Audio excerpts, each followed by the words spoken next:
ఒక్కసారి కొమ్మూరి గోల్డ్ కి కాల్ చేయండి. తాకట్లో ఉన్న మీ బంగారాన్ని విడిపించి మార్కెట్ ప్రైస్ కి వాళ్ళు కొనుక్కుని మిగతా డబ్బులు మీకు ఇచ్చేస్తారు. నమస్తే, వెల్కమ్ టు మనం టీవీ. ప్రస్తుతం నాతో పాటు అనలిస్ట్ కట్ట కార్తీక్ ఉన్నారు. కార్తీక్ గారు నమస్తే అండి.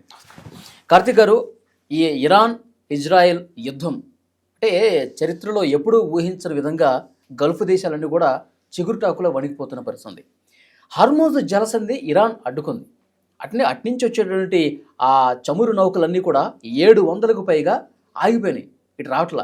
సో అంటే చమురు రాకపోయేసరికి భారతదేశం మీద కూడా ఎఫెక్ట్ ఉంటుంది. ఇక్కడ చమురు ధరలు విపరీతంగా పెరిగే అవకాశం ఉంది. ఇలాంటి చర్చ జరుగుతుంది. నిజంగా ఇంకొన్ని రోజుల పాటు యుద్ధం జరిగితే ఏంటి సార్ పరిస్థితి? నిజానికి ప్రస్తుతం ఉన్నటువంటి ప్రపంచంలో ఏ రెండు దేశాలు కొట్టుకున్నా సరే మూడో దేశానికి ఇబ్బంది. రష్యా ఉక్రెయిన్ యుద్ధం కూడా భారతదేశం మీద తెలియని ఎఫెక్టే చూపించింది. ఒక్క భారతదేశం మీద కాదు, ప్రపంచం మీద కూడా. ఇప్పుడు ఇరాన్ అయితే డైరెక్ట్గా చూపిస్తుంది. ఎలా చూపిస్తుంది అంటే, నువ్వు ఏదైతే స్టేట్ ఆఫ్ హార్మోజ్ అన్నావో అక్కడి నుంచే దాదాపుగా మన దేశానికి కావాల్సినటువంటి 50% పైగా చమురు, 50% పైగా ఎల్ఎన్జి గ్యాసు, ఎల్పిజి గ్యాసు, ఇవన్నీ కూడా ఆ జలసంధి మీదుగానే వస్తాయి మన దేశానికి నౌకలన్నీ కూడా. మనం మేజర్గా రష్యా నుంచి చమురు కొనుగోలు తగ్గించిన తర్వాత అమెరికా ఒత్తిడి మేరకు మనం ప్రధానంగా ఆధారపడుతుంది గల్ఫ్ దేశాల మీదే. గల్ఫ్ దేశాల నుంచి ఆయిల్ తీసుకొచ్చే మార్గం ఇది ఒకటే. కాబట్టి ఇది ఇరాన్కి అవకాశం ఇచ్చినట్టుగా. నిజానికి ఒక్క మన దేశానికి కాదు, ప్రపంచంలో ఉన్న 20% చమురు ఈ మార్గం గుండానే ఎక్స్పోర్ట్ అవుతూ ఉంటుంది. అవును.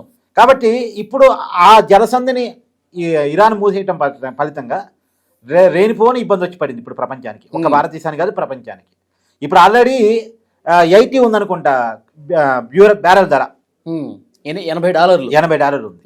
అది మొదట్లో 100కు పోయిద్దని అందరూ అంచనా వేశారు. ఇప్పుడు మరింతగా పెరిగిద్దని అంచనా వేస్తున్నారు. 150కి పోవచ్చు, 200 పోవచ్చు అని కూడా అంచనా వేస్తున్నారు.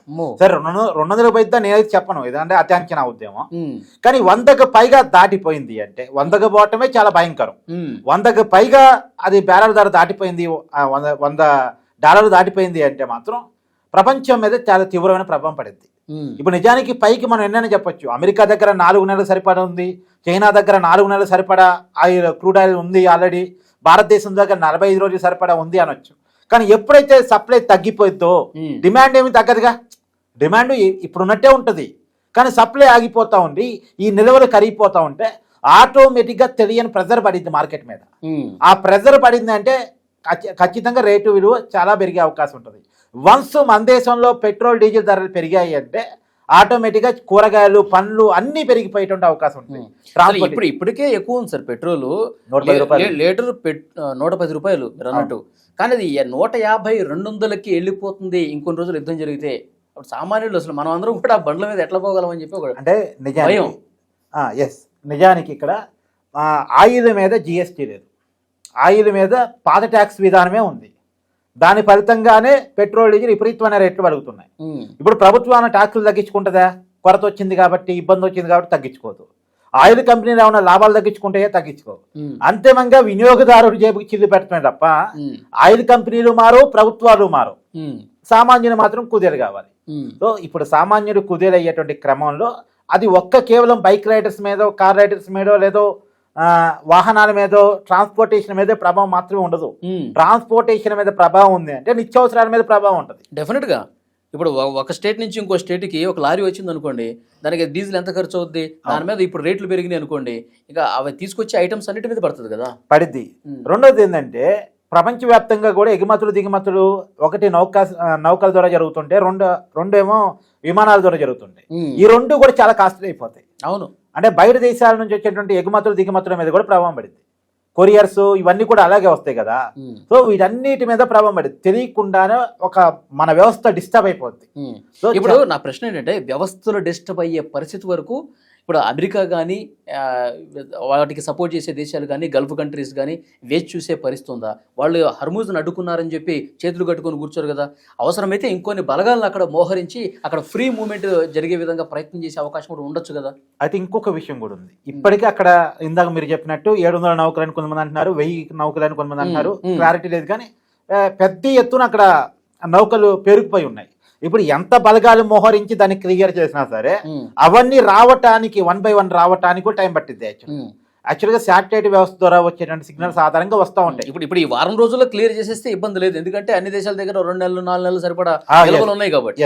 ఇప్పటికిప్పుడు క్లియర్ చేసేస్తే ఇప్పటికిప్పుడు వెంటనే క్లియర్ చేసేస్తే కొద్ది పరిస్థితిలో ఇబ్బంది రాకపోవచ్చు. ఇరాన్ కూడా మేము చర్చలకు సిద్ధం అంటుంటే ఇవాళ ట్రంప్ ప్రకటన ఆ సమయం అయిపోయింది, మీకు ఇచ్చిన సమయం అయిపోయింది అంటున్నాడు.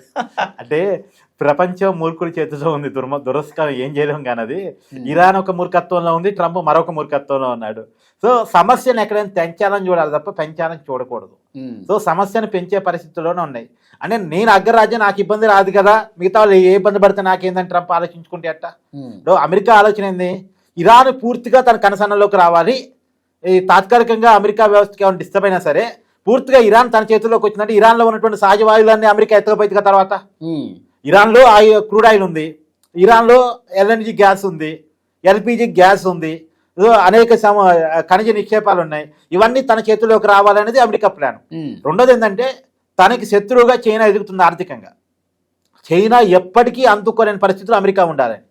పైగా భారత్ లాంటి దేశాలు అమెరికా ఎప్పుడు బ్లాక్మెయిల్ చేస్తుంది కాబట్టి డాలర్కి ఆపోజిట్ కరెన్సీని క్రియేట్ చేయాలని చూస్తున్నాయి. ఆపోజిట్ కరెన్సీ క్రియేట్ అయినప్పుడు డాలర్ వాల్యూ తగ్గిపోయింది, డాలర్ ప్రభావం తగ్గిపోయింది.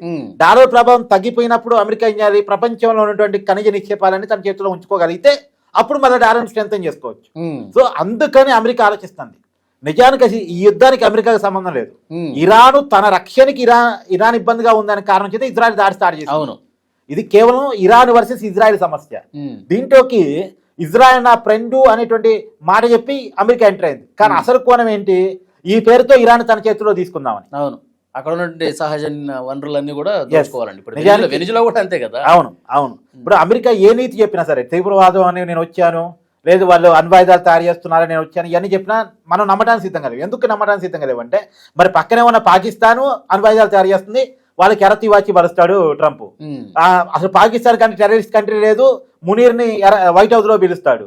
మరి ఒక ఇరాన్ ఒకటేనా, ఖమేని ఒకటేనా టెర్రరిస్ట్ యాక్టివిస్టులకి సపోర్ట్ చేసేది? అంతకన్నా ఎక్కువ చేస్తున్నాడు కదా మునీరు, అంతకన్నా ఎక్కువ చేస్తుంది కదా పాకిస్తాన్.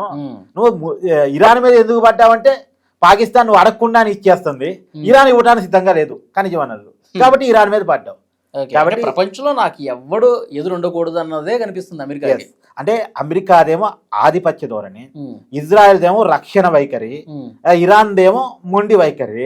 ఈ వైఖరి అందరి ఫలితంగా ఎవడు వైఖరి వాడుకుంది, ఈ మహానాటకంలో ఎవరి పాత్ర వాడుకుంది. కానీ ఇబ్బంది పడేది ఎవరంటే మన లాంటి దేశాలు. అంటే ప్రపంచం మీద ఆధారపడి ఉన్నటువంటి ప్రతి దేశం కూడా కొంత ఇబ్బంది పడింది.